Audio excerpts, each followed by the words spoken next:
नमस्कार, मी मिनल माळी मढवी. न्यूज मराठी 24/7च्या बातम्या गावाकडच्या मध्ये आपल्या सगळ्यांचं स्वागत. पाहूया गावाकडील काही महत्त्वाच्या बातम्या. शेगाव इथं 31 मार्च 2026 पासून हिमालयीन ध्यान शिबिराचं यशस्वी आयोजन करण्यात आलंय. या उपक्रमाला देशविदेशातून मोठा प्रतिसाद मिळतोय. श्री कृपानंद स्वामी फाउंडेशन आणि आयुष मंत्रालय यांच्या संयुक्त विद्यमाने आयोजित या 3 दिवसीय शिबिरात योग, ध्यान, पुस्तक प्रदर्शन आणि चित्र प्रदर्शन यांचा समावेश आहे.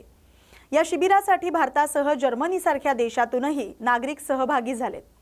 पुरुष आणि महिलांची लक्षणीय उपस्थिती पाहायला मिळते. कार्यक्रमाच्या यशस्वी आयोजनासाठी श्री संत गजानन महाराज संस्थानचे ज्ञानेश्वर दादा पाटील यांनी मोलाचं सहकार्य केलं. या उपक्रमामुळे शेगाव आध्यात्मिक आणि योग क्षेत्रात अधिक प्रसिद्ध होत असून आरोग्य आणि सकारात्मक जीवनशैलीचा संदेश दिला जातोय.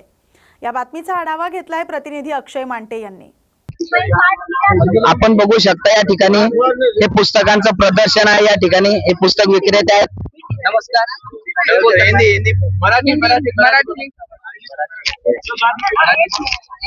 नमस्कार. तुम्ही बघू शकता या ठिकाणी हे पुस्तक विक्रेते केव्हापासून आहे फाउंडेशनची? आम्ही 2019 पासून मी जॉईन झाले. ध्यान शिबिरला केव्हापासून आलात? म्हणजे ते 2019 ला मी जॉईन झाली, कोविडच्या आधीपासून. हे प्रदर्शन कुठलं आहे? हे प्रदर्शन आमचं म्हणजे स्वामीजींचं म्हणजे जे जे पुस्तकं वगैरे आहेत कुठल्या भाषेमध्ये अवेलेबल आहे? ते इंग्लिश, गुजराती, मराठी, हिंदी या सगळ्या लँग्वेज मध्ये इथे उपलब्ध आहे. बघताना काही कमी जास्त पैसे वगैरे याचं काय आहे की डिस्काउंट वगैरे असं? नाही, आता इतर लँग्वेजचं आहे ते डिस्काउंट मध्ये आहे आणि जे मराठी आहे ते फिक्स रेट आहेत. कारण पण व्यवस्थित सगळं आहे आमच्याकडे. प्रदर्शनी लावलेली आहे ते ह्याला डिस्काउंट आहे 50%. ठीक आहे. तर हे पुस्तकांचं तुम्ही प्रदर्शनी ते बघू शकता. चांगल्या प्रकारे प्रदर्शनी ते ठेवण्यात आलेलं आहे. आपले दर्शक बघू शकता इथं पुस्तकाचं प्रदर्शन आहे आणि इथे व्हॉलंटियर उभे आहेत प्रोग्रामचे. आपल्या न्यूज मराठी चॅनलला तुम्ही बघू शकता की आपण हा जो आयोजित कार्यक्रम आहे याची ते माहिती आपल्याला देणार आहे. साहेब नमस्कार. माझं नाव आनंद जोशी आहे. मी वर्धेतून आलो आहे आणि हा जो कार्यक्रम आहे तो हिमालयन समर्पण ध्यान योग मेडिटेशन चा कार्यक्रम आहे. तो जो स्वामीजी आहे तो नागपूरचे आहे आणि सध्या त्याचे आश्रम गुजरात मध्ये आहे. तो ध्यान कसा करायला पाहिजे, त्याचा कसा फायदा होते तो सगळे सांगते तो शिबिरामध्ये. 3 दिवसाचा शिबिर आहे. सर्वांना विनंती आहे की तो शिबिर तुम्ही पहा. विनंती आहे की सर्वांनी शिबिराचा लाभ घ्यावा. हे ध्यान शिबिर आहे. धन्यवाद.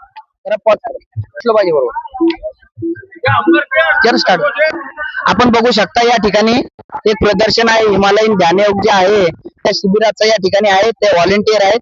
नमस्ते. नमस्ते. तर हे काय ध्यान योगचं काय म्हणजे कॉम्पिटिशन नेमकं आहे काय? ये एग्जीबिशन है. ये हम समझा रहे हैं कि ध्यान का महत्व, ध्यान से जुड़ने से हमारे जीवन में क्या क्या परिवर्तन आता है और एक और पादाने है, अध्यात्म की पादान है, वो सारी चीजें हमें बताई गई है. ज्यादातर हमारी बहनें आपको बताएगी जो भी ज्यादा है. आओ ने. आप देख सकते हैं जो दूसरे वॉलंटियर है हम हमसे बात करें. नमस्ते दीदी, आपका नाम बताइए हमें. हेमांगिनी भट्ट. हेमांगिनी, कहाँ से आए आप? मैं भावनगर से आई. भावनगर से आए हैं. ओके. कितने दिन का समर प्रोग्राम है? 3 दिन का. यस, 3 दिन का कार्यक्रम. आप कब से ये फाउंडेशन में जुड़े हुए हैं? ये हिमालयन मेडिटेशन है. वर्ष 2004 से मैं जुड़ी हुई. हाँ, 2004 से जुड़े. अच्छी बात है. हम आपके प्रोग्राम में आए, लोकल प्रोग्राम में आए. Thank you. आपण बघू शकता स्त्रियांचा जो सहभाग आहे या योग शिबिरामध्ये किती आहे.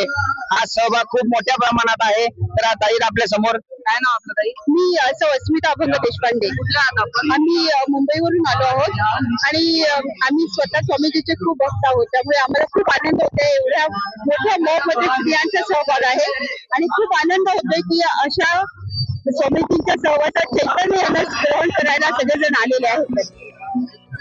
तर तुम्ही स्वामीजींचा जे आश्रम आहे त्याला किती वर्षापासून जोडलेले आहात? मी आतापर्यंत माझी 6 वर्ष झालेली आहे. पण 6 वर्षात मला आम्ही जी अनुभूती घेतोय तर तो अनुभव सगळ्यांना मिळावा म्हणून हे चैतन्य सगळ्यांना मिळावं अशीच आमची इच्छा असते. छान वाटलं की तुम्ही हे जो आपला हा प्रोग्राम आहे ध्यान योगचा 3 दिवसांचा याच्यामध्ये तुम्ही बघू शकता एवढा पुरुषांचा सहभाग आहे. तेवढा स्त्रियांचा इथे सहभाग बघू शकता की स्त्रियांचा जो सहभाग आहे हा उत्स्फूर्त सहभाग इथे आहे ते बघू शकता. तर आपल्या न्यूज मराठी 24/7 चॅनलला शेगाव प्रतिनिधी अक्षय मांटे सोबत.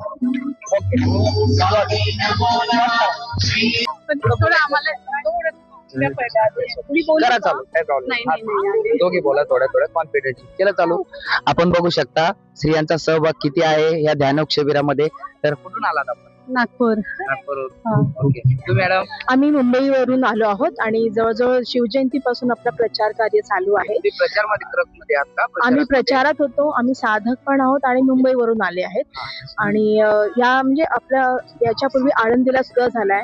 आपण बऱ्याच हे यावेळेस जे आहे आपल्याला शेगाव प्रतिष्ठानानेच अरेंज केलेलं आहे. शेगाव प्रतिष्ठान आयोजित आहे. ते ज्ञानेश्वर दादा पाटील. ज्ञानेश्वर दादा पाटील आहेत, हो. आपले प्रतापराव जाधव, हो. त्यांचं मंत्री साहेब. मंत्री साहेब, मिनिस्टर आयुष मंत्रालयातर्फेच हे ऑर्गनाईज केलेलं आहे. हा. तुम्ही बोलणार मॅडम? नाही गुजराती मला अपेक्षित काय याच्यामध्ये हे अनुभूतीवर आधारित आपलं हे ध्यान शिबिर आहे. तिथे स्वामीजी अनुभूती ध्यानविषयी सांगतात आणि कशी आत्म्याची अनुभूती होतात. इथे म्हणजे कसं जिवंत गुरुचं काय महत्व आहे, आत्मसाक्षात्कार, आत्म अनुभूती, या सगळ्या काय जिवंत गुरुचं कितीपत महत्व आहे हे सगळं सांगतात. आणि आपण जो लहान मुलापासून लहान थोरांपासून सगळ्यांना एक टेन्शन हा प्रकार आहेच. तर त्या या आपल्या डे टू डे लाईफ मध्ये आपण टेन्शन कसा वर्क लाईफ कसा बॅलन्स करायचा आहे त्याचं टेक्निक या 3 दिवसात शिकवलं जाईल आणि ते फ्री ऑफ कॉस्ट आहे. आमच्या खात्यात 30 वर्षापेक्षा जास्त आपण फ्री ऑफ कॉस्टच शिकवतो. 72 कंट्रीज मध्ये पेक्षा जास्त कंट्रीज मध्ये आपलं ध्यानाचं शिबिर चालतं. आणि ही ध्यान पद्धती म्हणजे योगा वगैरे असं नसून ही संस्कार संक्रमित केले जातात ध्यानाचे.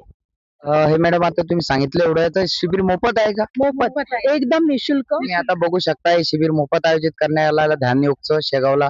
तर तुम्ही तुमचा प्रतिसाद दाखवावा. तुम्ही बघू शकता इथं प्रतिसाद कशा प्रकारे महिलांचाही सशक्त असा एकदम प्रतिसाद तुम्ही बघू शकता. आता येणं जाणं चालूच आहे लोकांचं, बरेच लोक येत आहेत आणि इकडे तुम्ही पुरुषांचाही सहभाग बघू शकता. हे मॅडम बोलतायत हे 72 देशांमध्ये पसरलेलं आहे. सगळे देशातच नाही तर 72 देशांमध्ये पण सुद्धा पसरलेलं आहे. आणि आपले इथे भारतामध्ये 8 आश्रम आहे आणि भारताच्या बाहेर सुद्धा 8 आहे, म्हणजे 16 आश्रम झालेले आहे. आणि 1.5 महिना ते म्हणजे अनुष्ठान करतात, मूर्तीला एनर्जी देतात, एकांतात राहतात, मौन ध्यान साधनेमध्ये, अनुष्ठानमध्ये, आणि नंतर नवरात्रीमध्ये ती मूर्ती स्थापित करतात.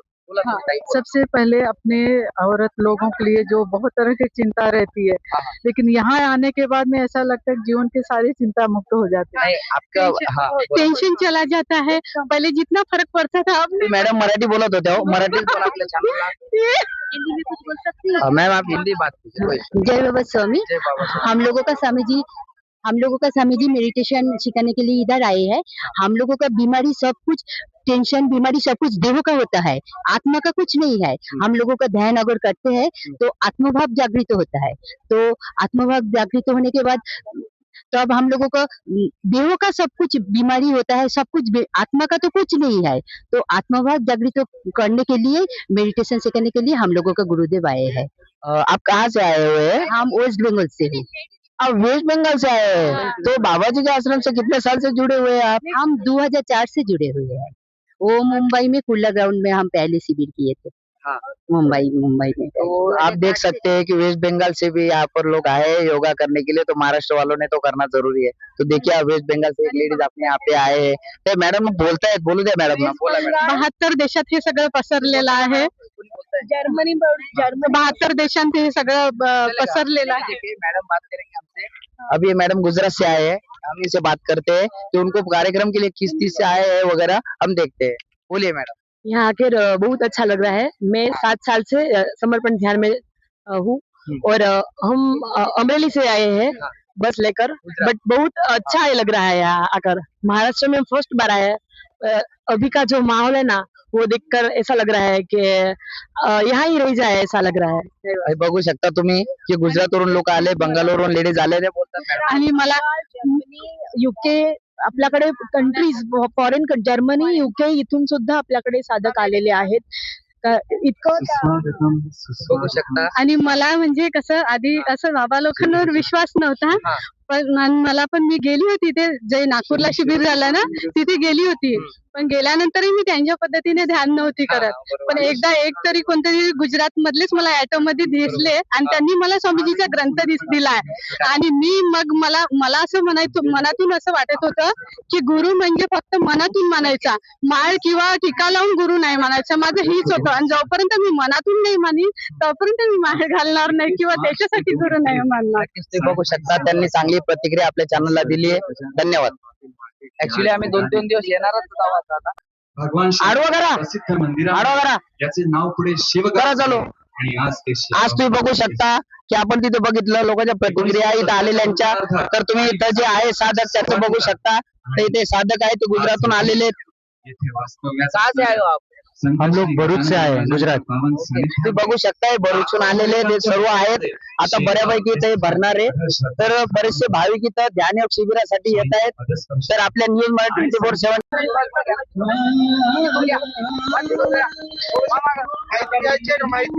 नाही नंतर केलं चालू. आपल्या न्यूज मराठी 24/7 या चॅनलला आपण आता शेगाव इथे आहोत. तर हा जो 3 दिवसाचा योगचा शिबिर आहे तर स्वामी कृपानंद जी आहेत त्याच्या ट्रस्टने आयोजित केलेला आहे. तर आपण इथे आलेलो ते बघू शकता की जी गर्दी आहे तुम्ही स्वतः डोळ्याने बघू शकता. आलेली गर्दी, बरेचसे लोक येत आहेत. तर बऱ्याच लोकांचं इथं आगमन चालू आहे. तुम्ही बघू शकता की या प्रकारे इथं आगमन बऱ्याच लोकांचं इथं चालू आहे. तुम्ही बघू शकता की इथं किती प्रकारे लोक आहेत. या इकडे चला, इकडे घ्या. तर तुम्ही बघू शकता इथे की किती लोकांचा इथे प्रतिसाद आहे. तुम्ही बघू शकता की ह्या 3 दिवसाच्या आयोजनाला किती लोकांनी चांगल्या प्रकारे प्रतिसाद दिलेला आहे. आपण ते जे इथले जे व्हॉलेंटियर आहेत त्यांचे, तर आपण त्यांची जी 2 मिनिटं वार्तालाप करणार आहोत. तर आपण त्यांच्याशी बोलू. तर आपण त्यांच्याशी वार्तालाप करू. तर कोण बोलणार आहे? नमस्ते सर. नमस्कार. नमस्कार. कुठले आहात साहेब? आम्ही मुंबईतून आहे. मुंबईतून आहे. खूप छान प्रोग्राम आयोजित केला तुम्ही आमच्या शेगाव येथे. किती दिवसाचं शिबिर आहे? 3 दिवसांचं शिबिर आहे. 31, 1 आणि 2 संध्याकाळी 6 वाजता सुरू होतं. किती लोकांचा सहभाग आहे? आपल्याला 15-20 हजार लोकांचं एक्सपेक्टेशन आहे. ओव्हरसीज NRI साधक पण आहेत. ओके सर, आणि- प्री बुकिंग वगैरे केलेले आहेत का प्रोग्राम मध्ये? प्री बुकिंग असतात पण निशुल्क प्रोग्राम. हो, हा प्रोग्राम कम्प्लिटली मोफत निशुल्क आहे. सगळ्यांनाच विनंती आहे तुम्ही इकडे या, पधारा आणि इकडचा लाभ घ्या. बघा काय होतं तुमच्या जीवनात. एक जिवंत सद्गुरू जरा या आणि इकडचं तुम्ही सौभाग्य घ्या. तर आपण बघू शकता की या कार्यक्रमामध्ये किती लोकांनी सहभाग दिलेला आहे. बऱ्याचपैकी स्त्रिया तुम्ही इथं बघू शकता की स्त्रियांचा सहभाग इथे किती मोठ्या प्रकारे आहे. आणि जे आपल्याशी त्यांचे जे कार्यक्रमाचे संयोजक आहेत तिथले, त्यांनी आपल्याशी वार्तालाप केलेला आहे की हे कार्यक्रम कुठे ठेवला आहे, किती दिवसापासून आहे. तर आपल्या न्यूज मराठी 24/7 ला कॅमेरा मोरेकर भाऊ सोबत अक्षय मांटे पाटील. छत्रपती संभाजीनगरमधून एक धक्कादायक बातमी समोर येते. बारापुला गेटजवळ झालेल्या भीषण अपघातात दुचाकीस्वाराचा मृत्यू झालाय. मिळालेल्या माहितीनुसार महानगरपालिकेचा कचऱ्याचा ट्रक हा बारापुला गेट परिसरातून जात असताना भरधाव वेगात आलेल्या दुचाकीची ट्रक सोबत जोरदार धडक झाली. या अपघातात दुचाकीस्वार ट्रकच्या चाकाखाली आल्यानं त्याचा जागीच मृत्यू झालाय. ही घटना आज दुपारच्या सुमारास घडली. घटनेनंतर परिसरात एकच खळबळ उडाले. नागरिकांनी तात्काळ घटनास्थळी धाव घेत जखमी तरुणाला रुग्णालयात दाखल केले. मात्र उपचारादरम्यान त्याचा मृत्यू झाल्याची माहिती समोर येते. या घटनेमुळे वाहतुकीवर काही काळ परिणाम झाला होता. पोलिसांनी घटनास्थळी धाव घेत पुढील तपास सुरू केलाय. नांदेड इथं यंदा डॉक्टर बाबासाहेब आंबेडकर यांची जयंती डीजे मुक्त, जातविरहित आणि पावती मुक्त पद्धतीने साजरी केली जाणार आहे. समाजात एकतेचा सकारात्मक संदेश दिला जाणार आहे. प्रवीण खंदारे यांच्या संकल्पनेतून साकारलेल्या या उपक्रमात सर्व समाज घटकांचा सहभाग असणार आहे. जयंती महोत्सव समितीच्या अध्यक्षपदी गिरीश जाधव तर सचिवपदी बालाजी विद्दार यांची निवड करण्यात आली. सकाळी 7 ते 12 या वेळेत भव्य मिरवणूक काढण्यात येणार आहे. मशाल रॅली, लेझिम, हलगी पथक, ढोल पथक, आदिवासी नृत्य तसंच रमाई आणि गाडगे बाबा यांचे जिवंत देखावे यामध्ये आकर्षण ठरणार आहेत. या अनोख्या उपक्रमामुळे सामाजिक सलोखा, सांस्कृतिक वारसा आणि पर्यावरणपूरक उत्सव यांचा सुंदर मिलाफ पाहायला मिळणार आहे. महामानव राष्ट्रपुरुष डॉक्टर बाबासाहेब आंबेडकर जयंतीनिमित्त मेमोरियल ट्रस्ट शाहू फुले आंबेडकर यांच्या विद्यमान पद्धतीने आज आम्ही जयंतीची एक बैठक घेतली, पत्रकार परिषद घेतली आणि आज आमचे सचिव इबिद्दार साहेब, तसेच परवीन कंधारे साहेब, शिंदे साहेब, येडके साहेब, सगळे आमच्या ज्या पदाधिकारी जे आहेत या जयंती महोत्सवाचे, या पद्धतीने आम्ही राज कॉर्नरपासून सकाळी 7 वाजता महामानव डॉक्टर बाबासाहेब आंबेडकर जयंती तिथून आम्ही रॅली काढणार आहोत. तिथून डॉक्टर बाबासाहेब आंबेडकर पुतळ्यापर्यंत आम्ही ह्या पद्धतीने आम्ही रॅली करणार आहोत. त्याच्यामध्ये 50 मुलं मुली मशाल रॅली, तसेच 10 लोकांचे हलकी पथक, तसेच मुलींचे लेझिम पथक, तसेच पारंपरिक पद्धतीने बैलगाडीवर जे की खेड्यामध्ये पहिले काढत होते त्या पद्धतीने एक जयंती एक आगळीवेगळी त्याचा एक देखावा वेगळा राहणार आहे. आणि 5वं म्हणजे 2 उंट असणार आहेत, तसेच 20 घोडे असणार आहेत, तसेच आंतरराष्ट्रीय राज्यस्तरीय आदिवासी नृत्य जे की श्रीलंकेमध्ये त्यांना प्राईज भेटलेलं आहे ते नृत्य आम्ही इथं नांदेडमध्ये दाखवणार आहोत. आणि बग्गीसुद्धा डॉक्टर बाबासाहेब आंबेडकर, रमाई आई आणि संत गाडगे बाबा यांची बग्गीमध्ये जिवंत देखावे दाखवणार आहोत. तसेच 35 मुलांचे ढोल पथक, तसेच 10 चाकी ट्रॅव्हल सामाजिक देखावा हे सुद्धा आम्ही दाखवणार आहोत. तसेच 20 जणांचा पारंपरिक बँड ह्या पद्धतीनं आम्ही या रॅलीमध्ये बॅनरमुक्त, व्यसनमुक्त आणि पावतीमुक्त आणि साऊंडमुक्त ह्या पद्धतीनं आम्ही रॅली काढणार आहोत. डॉक्टर बाबासाहेब आंबेडकर जयंती उत्सव 2026 नांदेड शहरातील सर्व नागरिकांच्या वतीने, सर्व जाती धर्माच्या वेगवेगळ्या सामाजिक संघटनांच्या, पत्रकारांच्या, प्रशासनाच्या वतीने एक मोठी भव्य दिव्य अशी जयंती साजरी करण्याचा मानस घेऊन आज या जयंतीचं स्वरूप कसं राहील या संबंधानं पत्रकार परिषद घेतली होती.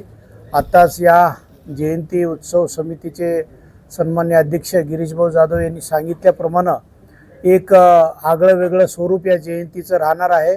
आजपर्यंत बघितलेलं आहे आपण की जयंतींचं जे स्वरूप आहे ते स्वरूप आपण पाहिल्यानंतर आमच्या सर्वांना, नांदेडचे नागरिक म्हणून आमच्या सर्वांना असं वाटलं की कुठेतरी महामानवांचे जे विचार आहेत ते विचार आपण या डीजेच्या गोंगाटामध्ये, त्याच्यानंतर वेगवेगळ्या प्रकारचं जे काही मिरवणुकीचं स्वरूप आहे त्याच्यामध्ये कुठेतरी बाबासाहेबांचा विचार बाजूला पडत चाललेला आहे. तो आपण बाबासाहेबांचा विचार एका विशिष्ट समूहापुरता मर्यादित न ठेवता, बाबासाहेब आंबेडकर हे एक आपलं राष्ट्राभिमान आहे, आपलं राष्ट्रगौरव आहे आणि ते सर्व समस्त नागरिकांच्या वतीनं त्याचं साजरीकरण झालं पाहिजे, त्याला उत्सवी स्वरूप आलं पाहिजे.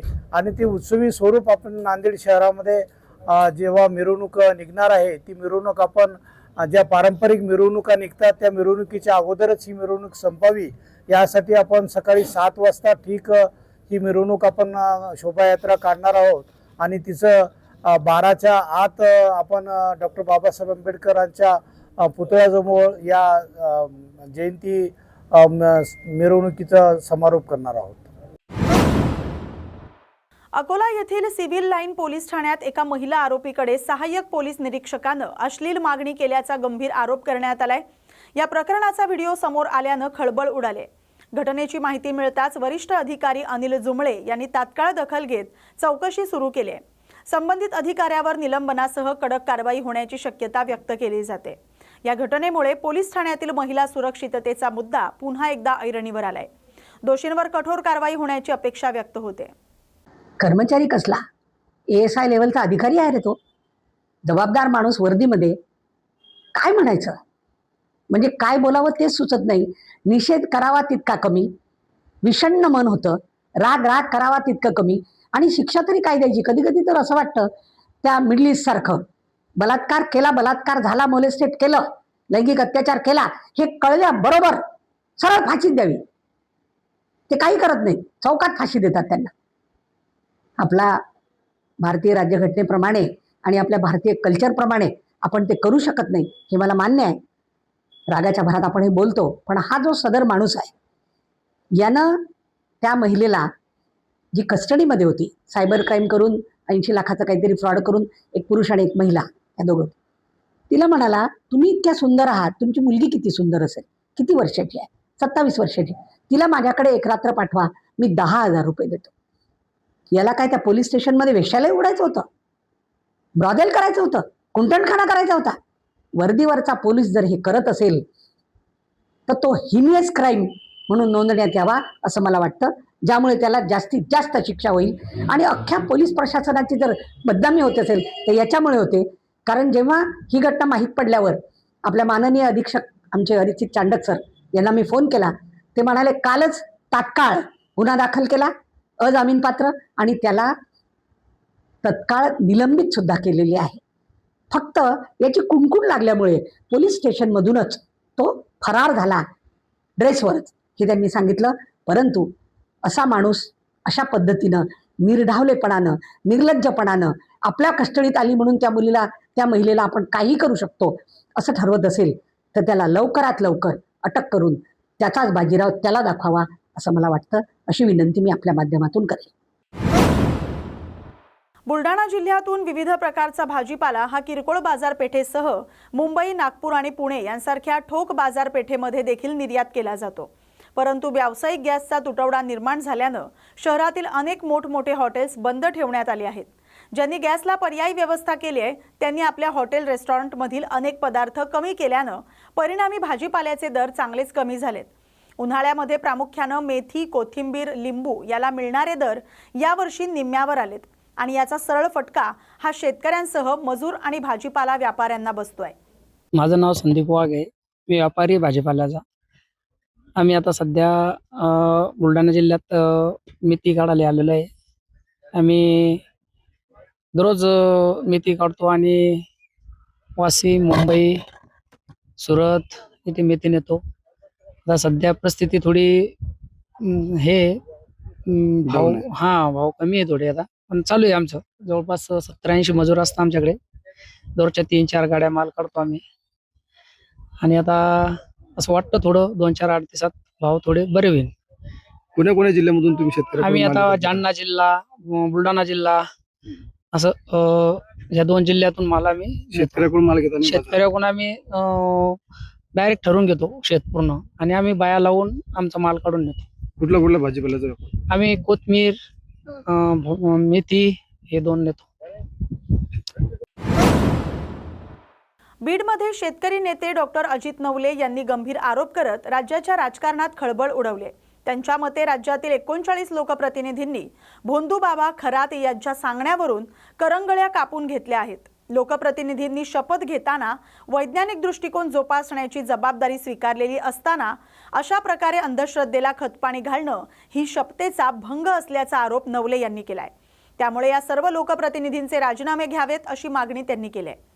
या मागणीसाठी मार्क्सवादी कम्युनिस्ट पक्ष यांच्या वतीनं येत्या 6 एप्रिलला राज्यभर मोर्चा काढण्यात येणार आहे अशी माहिती देखील त्यांनी दिली आहे. दरम्यान शेतकरी कर्जमाफीच्या प्रश्नावर बीड जिल्हाधिकारी कार्यालयावर काढण्यात आलेल्या मोर्चा दरम्यान नवले यांनी माध्यमांशी संवाद साधताना राज्य सरकारवरही टीका केली आहे. सरकार मोठ्या घोषणा करते मात्र प्रत्यक्ष मदत देताना अनेक अटी लावल्या जात आहेत असा आरोप त्यांनी केलाय. बीड आणि मराठवाड्यामध्ये जी प्रचंड अतिवृष्टी झाली तेव्हा देवेंद्र फडणवीस साहेबांनी 32,000 कोटीचं पॅकेज हे सगळ्या महाराष्ट्राला आम्ही देतोय अशा प्रकारची घोषणा केली होती. त्याच्यामध्ये आज 8,000 कोटी रुपये हे पीक विम्याच्या माध्यमातून शेतकऱ्यांना मिळतील अशा प्रकारचा युक्तिवाद त्यांनी सर्वांच्या समोर महाराष्ट्रभर केलेला होता. त्यावेळी आम्ही सांगितलं होतं की यातला छदाम सुद्धा शेतकऱ्यांना मिळणार नाही. आता प्रत्यक्ष परिस्थिती अशी आहे की ज्यावेळी याद्या बाहेर यायला लागलेल्या आहेत, छदाम सुद्धा पीक विम्याचा शेतकऱ्यांना मिळणार नाही, अटी शर्तीच्या नावाखाली सर्व शेतकऱ्यांच्या तोंडाला पानं पुसली जात आहेत. त्यामुळे शेतकऱ्यांच्या मनामध्ये या विरोधात मोठा असंतोष आहे. दुसरी बाब जी आहे, कर्जमाफीची घोषणा राज्य सरकारने केली, मात्र ज्या अटी शर्ती सरकारने लावलेल्या आहेत त्याच्यामध्ये नियमित कर्जदारांना वगळलेले जे बावनकुळे साहेब सांगतायत की गाडी साधी असेल किंवा ट्रॅक्टर असेल त्यांना सुद्धा वगळलं जाणार आहे. त्यामुळे या कर्जमाफीतून सुद्धा शेतकरी वगळले जाण्याच्या मोठ्या शक्यता आहेत. ज्यावेळी आंदोलन झालं, किसान सभा सामील होती, स्वाभिमानी शेतकरी संघटना, बच्चू कडू यांच्या नेतृत्वाखाली आंदोलन झालेलं होतं. त्यावेळी सांगितलं होतं 30 जून 2026 पर्यंत सर्व शेतकऱ्यांना आम्ही कर्जमाफी देऊ. मात्र आता सप्टेंबर 2025 ची अट टाकल्यामुळे सगळे अतिवृष्टीग्रस्त शेतकरी सुद्धा यातून वंचित राहणार आहे. त्यामुळे मोठा असंतोष खतखतोय. त्याचं नेतृत्व करत आज हजारोच्या संख्येने किसान सभेच्या नेतृत्वाखाली बीड पासून आम्ही मोर्चाला सुरुवात करतोय. बीड जिल्ह्याचे हजारो शेतकरी आज चालून जाऊन सरकारला ह्या 2-3 मागण्यांसाठी जाब विचारणार आहे. संपूर्ण पीक विमा हा शेतकऱ्यांना द्या, कर्जमाफीच्या अटी शर्ती रद्द करा आणि शेतकऱ्यांना दिलासा द्या, या प्रमुख मागणीसाठी हा मोर्चा निघतोय. संतापजनक अशी गोष्ट आहे, त्यांचेच मंत्री सांगतायत की 39 लोक ज्यांना लोकांनी निवडून दिलंय, संविधानिक ज्यांनी शपथ घेतलेली आहे, ते सगळे जाऊन करंगळ्या कापून घेत रांगेत उभे राहिलेले आहेत. काल मार्क्सवादी कम्युनिस्ट पक्षाची ऑनलाईन बैठक झाली आणि त्याच्यामध्ये निर्णय झालाय, संबंध महाराष्ट्रभर 6 तारखेला हजारो मार्क्सवादी कम्युनिस्ट पक्षाचे कार्यकर्ते तालुक्यात मोर्चा काढणार आहेत. आमची मागणी आहे की संविधानिक पदाची शपथ घेतली, संविधानात सांगितलंय की वैज्ञानिक दृष्टिकोनातून आम्ही काम करणार, त्याची शपथ घेतलेले जे लोकप्रतिनिधी आहेत त्याप्रमाणे वागलेले नाहीत. त्यामुळे या 39 लोकांचे राजीनामे मुख्यमंत्री साहेबांनी घेतले पाहिजेत. ही मागणी घेऊन आम्ही 6 तारखेला संबंध महाराष्ट्रभर मोर्चा काढणार आहोत आणि या आमदारांना जाब विचारणार आहोत. एकीकडे युद्ध चालू आहे. नांदेड जिल्ह्यात मध्यरात्री विजांच्या कडकडाटासह अवकाळी पावसानं हजेरी लावली आहे. त्यामुळे शेतकऱ्यांचं मोठं नुकसान झालंय. वादळी वाऱ्यासह झालेल्या या पावसामुळे अनेक भागांमध्ये विद्युत पुरवठा खंडित झाला होता. या अवकाळी पावसाचा सर्वाधिक फटका हळद काढणी करणाऱ्या शेतकऱ्यांना बसलाय. उन्हात वाळत घातलेली हळद पावसामुळे भिजल्यानं तिच्या गुणवत्तेवर परिणाम होण्याची भीती व्यक्त केली जाते. तसंच आंबा, कलिंगड, केळीच्या फळबागा आणि ज्वारी पिकाचंही वादळी वाऱ्यामुळे मोठ्या प्रमाणात नुकसान झालंय. दरम्यान हवामान विभागाकडून पुढील 4 दिवसांसाठी नांदेड जिल्ह्याला येलो अलर्ट जारी करण्यात आलाय. त्यामुळे शेतकऱ्यांच्या चिंतेत आणखीनच वाढ झाली. नुकसानग्रस्त शेतकऱ्यांनी सरकारकडे तातडीनं नुकसान भरपाई देण्याची मागणी केली आहे. नमस्कार, माझं नाव शिवशंकर दिगंबर पवार, राहणार शहापूर, तालुका अर्धापूर, जिल्हा नांदेड. रात्रीच्या विजाच्या कडकडाट पावसामुळे आमची 2 एकरची हळद साहेब पूर्णपणे काल परवा शिजवली होती. पूर्णपणे नुकसान झालेले आहे. हे बघा, पाणी काही राहिलं नाही बघा, आता पूर्णपणे भिजली. आता सरकारला, मायबापाला आमची एकच विनंती आहे, सरकार मायबापाला, की आमचे 70 ते 80% वर नुकसान झालेले आहे. तुम्ही बघू शकता, हे सगळं पाणी झालेलं आहे. रात्रीच्या 10 ते 11च्या नंतर पाऊस चालू झाला. आमचं काही झाकू शकले नाही. ताडपत्रे असून आम्ही कडकाटानं कुठं ते झाकलं गेलं आहे. बाकी पूर्ण नुकसान झालेले आहे आमचे. सरकारला एकच विनंती आहे बाबा, आमची 70 ते 80% नुकसान झाल्यामुळं की आमच्या सरकारला, आम्हाला दुसरं तर कोणी शेतकऱ्याला वाली नाही. सरकारनं आमची एकच विनंती आहे की बाबा आम्हाला 100% आमच्याकडे लक्ष द्यावं शेतकऱ्याकडे, बाकी काही. अकोला जिल्ह्यात अचानक आलेल्या वादळी वाऱ्यासह अवकाळी पावसानं मोठा तडाखा दिलाय. बाळापूर तालुक्यात जोरदार पाऊस पडल्यामुळे काढणीला आलेला कांदा पावसाच्या पाण्यात भिजलाय. अनेक शेतकऱ्यांनी कांद्याची कापणी करून तो शेतात वाळत घातला होता. मात्र अचानक झालेल्या पावसामुळे हा कांदा पूर्णपणे भिजल्यानं मोठं नुकसान झालंय. प्राथमिक अंदाजानुसार शेतकऱ्यांचं तब्बल 3 ते 4 लाख रुपयांचं नुकसान झाल्याचं सांगितलं जातंय. तर आधीच आर्थिक संकटात सापडलेल्या शेतकऱ्यांसमोर अवकाळी पावसामुळे नवीन आव्हान उभं टाकलंय. त्यामुळे प्रशासनानं तातडीनं पंचनामे करून नुकसानग्रस्त शेतकऱ्यांना आर्थिक मदत द्यावी, अशी मागणी शेतकऱ्यांकडून करण्यात येते. श्रीकृष्ण दांदळे, खिरपुरी खुर्द, तालुका बाळापूर येथील रहिवासी आहे. माझा इथं 3 एकर कांदा लावलेला होता. आता आम्ही काढणीला काढून पगड लावलेले आहे. अचानक जास्त पाणी आल्यामुळे हा पूर्ण कांदा खराब झालेला आहे. माझा जवळपास 400 क्विंटल 3-3.5 लाखाचं नुकसान झालेलं आहे. तरी आमची शेतकऱ्यांची एक विनंती आहे, सरकारला एक विनंती आहे की आम्हाला त्वरित मदत देण्यात यावी. रायगड जिल्ह्यात तापमानात सातत्यानं वाढ होत असून काही ठिकाणी तापमान 35 ते 42 अंश सेल्सिअस पर्यंत पोहोचलंय। या पार्श्वभूमीवर कर्जत येथील उपजिल्हा रुग्णालयासह जिल्ह्यातील विविध रुग्णालयांमध्ये उष्माघात कक्ष सुरू करण्यात आलेत। कर्जत, कशेळे चौक, पेण, माणगाव आणि श्रीवर्धन या भागातील उपजिल्हा आणि ग्रामीण रुग्णालयांमध्ये ही सुविधा उपलब्ध करण्यात आली। उष्माघात कक्षात थंडावा देणाऱ्या सुविधा, आईस पॅक, कोल्ड बॉक्स तसंच ORS ची व्यवस्था करण्यात आली। सकाळी 10 नंतर उन्हाची तीव्रता वाढत असल्यानं नागरिकांनीही काळजी घेत छत्री, हेल्मेट आणि स्कार्फचा वापर सुरू केलाय। वाढत्या तापमानामुळे आरोग्य विभाग सतर्क झालाय। संभाव्य उष्माघाताच्या रुग्णांवर तातडीनं उपचार करण्यासाठी ही तयारी करण्यात आली। नमस्कार, मी डॉक्टर विजय मस्कर, वैद्यकीय अधीक्षक उपजिल्हा रुग्णालय कर्जत। माननीय जिल्हा शल्य चिकित्सक रायगड यांच्या मार्गदर्शनाप्रमाणे रायगड जिल्ह्यामध्ये सर्व शासकीय रुग्णालयामध्ये उष्माघात वॉर्ड सुरू करण्यात आलेला आहे। या मार्गदर्शनानुसारच उपजिल्हा रुग्णालय कर्जत येथे उष्माघात वॉर्ड सुरू करण्यात आलेला आहे। संपूर्ण वॉर्ड हा AC आहे। तसेच त्या उष्माघाताच्या विरोधी जे काही औषधं लागतात ती इमर्जन्सी बेसिसवर अवेलेबल करून ठेवलेली आहेत, उपलब्ध आहेत। हा वॉर्डमध्ये पूर्ण AC आहे। तसेच ORS आणि कोल्ड स्पॉन्जिंगची सुद्धा सुविधा आहे। तर उष्माघाताच्या विरोधासाठी उपजिल्हा रुग्णालय कर्जतमध्ये आवश्यक त्या सर्व सोयी उपलब्ध आहेत। बारामती पोटनिवडणुकीच्या पार्श्वभूमीवर राजकीय वातावरण तापलंय। सागर भिसे यांनी निवडणूक रिंगणात उतरत थेट आव्हान दिलंय। जनपरिवर्तन युवा शक्ती महासंघाचे संस्थापक असलेल्या भिसे यांनी उमेदवारी अर्ज दाखल करत राष्ट्रवादी काँग्रेसच्या अजित पवार गटाच्या नेत्यांवर निशाणा साधलाय। भिसे यांनी स्पष्ट शब्दात सांगितले की अजित पवार यांच्या अपघाताबाबत अपघाती की घात याचा खुलासा होणं अत्यंत गरजेचं आहे। जोपर्यंत या प्रकरणातील सत्य समोर येत नाही तोपर्यंत बारामतीची निवडणूक बिनविरोध होऊ देणार नाही असा इशारा त्यांनी दिलाय। सातारा इथं प्रसार माध्यमांशी संवाद साधताना भिसे म्हणालेत की अजित पवार यांना न्याय मिळालाच पाहिजे आणि या प्रकरणात पारदर्शकता राखत वरिष्ठ नेत्यांनी जनतेसमोर सत्य मांडावं। तसंच बारामती पोटनिवडणुकीत आपण सक्रियपणे लढणार असून हा मुद्दा ठळकपणे मांडणार असल्याचं त्यांनी स्पष्ट केलंय। जय भीम, जय शिवराय, जय संविधान, जय भारत। आज बारामतीची पोटनिवडणूक लागलेली आहे।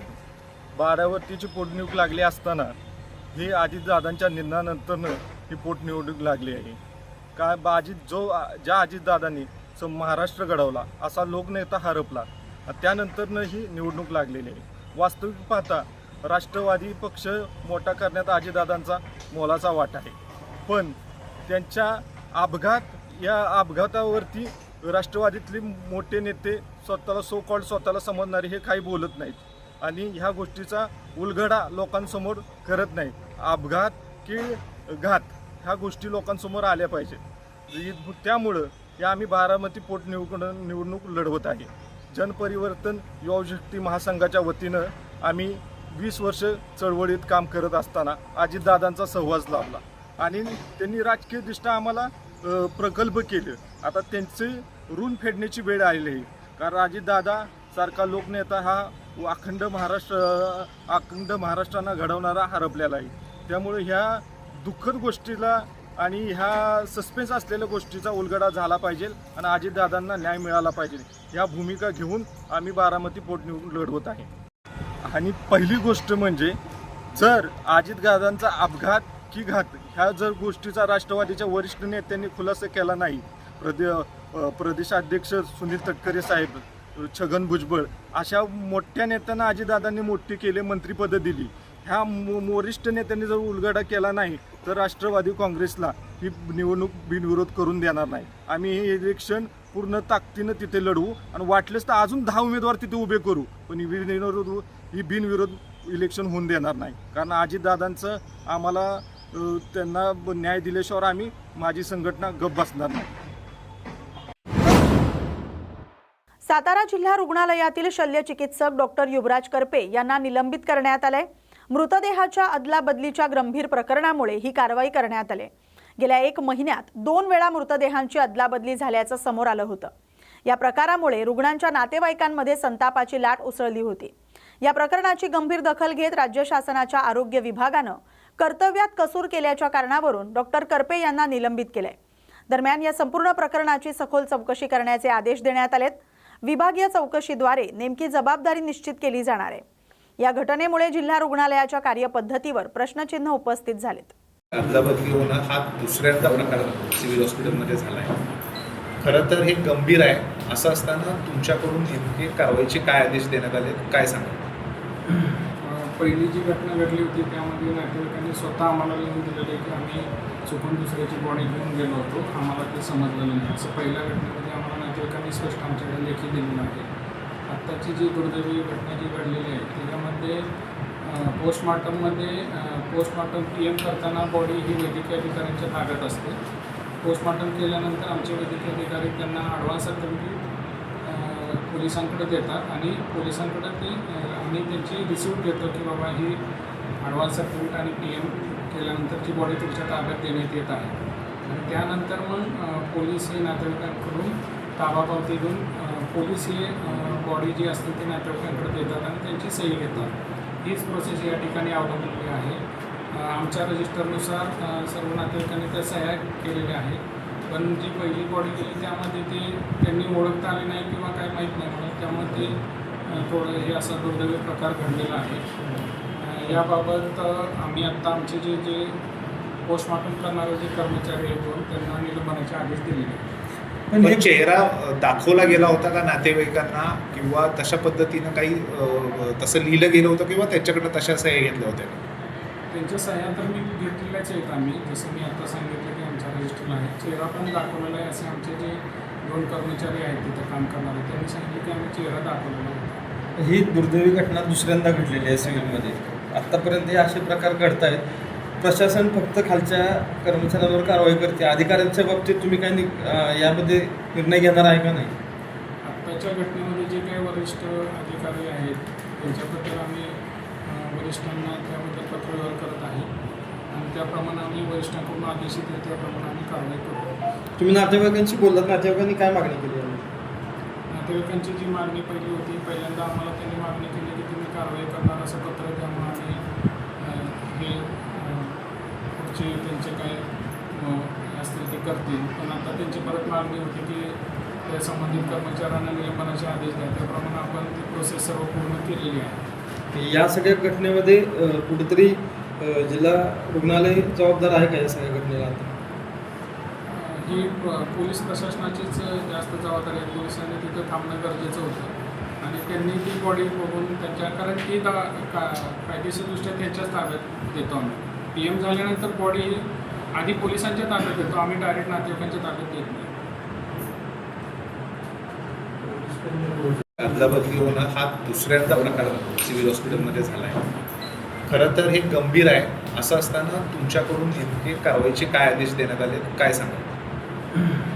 पहिली जी घटना घडली होती त्यामध्ये नातेवाईकांनी स्वतः आम्हाला लिहून दिलेलं आहे की आम्ही चुकून दुसऱ्याची बॉडी घेऊन गेलो होतो, आम्हाला ते समजलं नाही. असं पहिल्या घटनेमध्ये आम्हाला नातेवाईकांनी स्पष्ट आमच्याकडे लेखी दिलेलं आहे. आत्ताची जी दुर्दैवी घटना जी घडलेली आहे त्याच्यामध्ये पोस्टमॉर्टम PM करताना बॉडी ही वैद्यकीय अधिकाऱ्यांच्या ताब्यात असते. पोस्टमॉर्टम केल्यानंतर आमचे वैद्यकीय अधिकारी त्यांना ॲडव्हान्स सर्टिफिकेट पोलिसांकडे देतात आणि पोलिसांकडे ती आम्ही त्यांची रिसिप्ट देतो की बाबा ही ॲडव्हान्स सर्टिफिकेट आणि PM केल्यानंतरची बॉडी तुमच्या ताब्यात देण्यात येत आहे. आणि त्यानंतर मग पोलीस हे नातेवाईकांकडून ताबापावती घेऊन पोलीस हे बॉडी जी असते ती नातेवाईकांकडे देतात आणि त्यांची सही घेतात. हीच प्रोसेस या ठिकाणी अवलंबलेली आहे. आमच्या रजिस्टरनुसार सर्व नातेवाईकांनी त्या सह्या केलेल्या आहेत.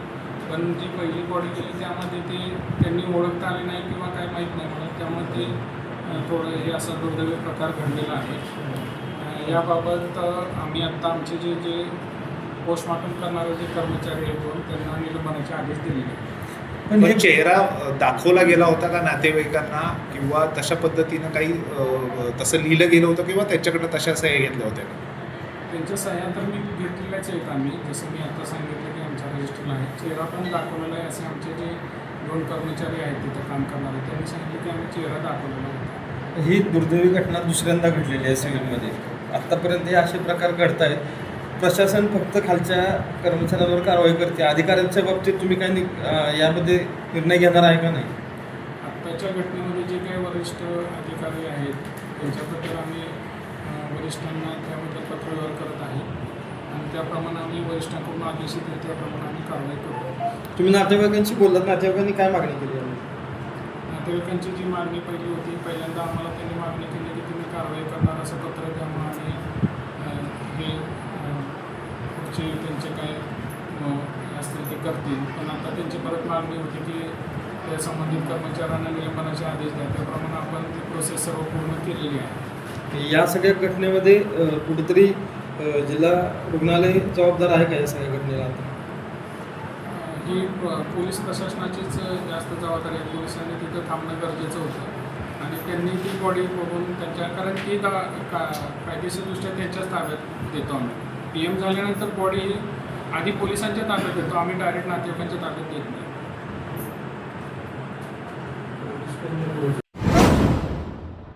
सांगली महापालिका आयुक्तांचे विरोधात खोकेधारक संघटनेच्या वतीनं आंदोलन करण्यात आले. महापालिका कार्यालयासमोर ठिय्या आंदोलन करत आयुक्त सत्यम गांधी यांच्याकडून मनमानी कारभार करण्यात येत असल्याचा आरोप करण्यात आलाय. महापालिका प्रशासनाकडून सांगली शहरातल्या ST स्टँड परिसरातील 20हून अधिक महापालिकेच्या गाळाधारकांना दुकानं काढून घेण्याबाबतच्या नोटिसा बजावण्यात आल्यात. सदरच्या नोटीस बेकायदेशीर असल्याचा आरोप करत संतप्त खोकेधारकांनी भाजपचे युवा नेते पृथ्वीराज पवार यांच्या नेतृत्वाखाली सांगली महापालिका कार्यालयावर धडक देत कार्यालयाच्या दारात ठिय्या आंदोलन केलंय आणि आयुक्तांच्या मनमानी कारभाराचा निषेध नोंदवलाय. तसंच पुनर्वसन केल्याशिवाय खोके काढू नये, अन्यथा तीव्र आंदोलन छेडण्यात येईल असा इशारा देण्यात आलाय. या बातमीसोबतच बातम्या गावाकडच्या मध्ये आता इथेच थांबतोय. अशाच महत्त्वाच्या बातम्यांसाठी पाहत राहा न्यूज मराठी 24/7. नवा भारत, नवा विचार.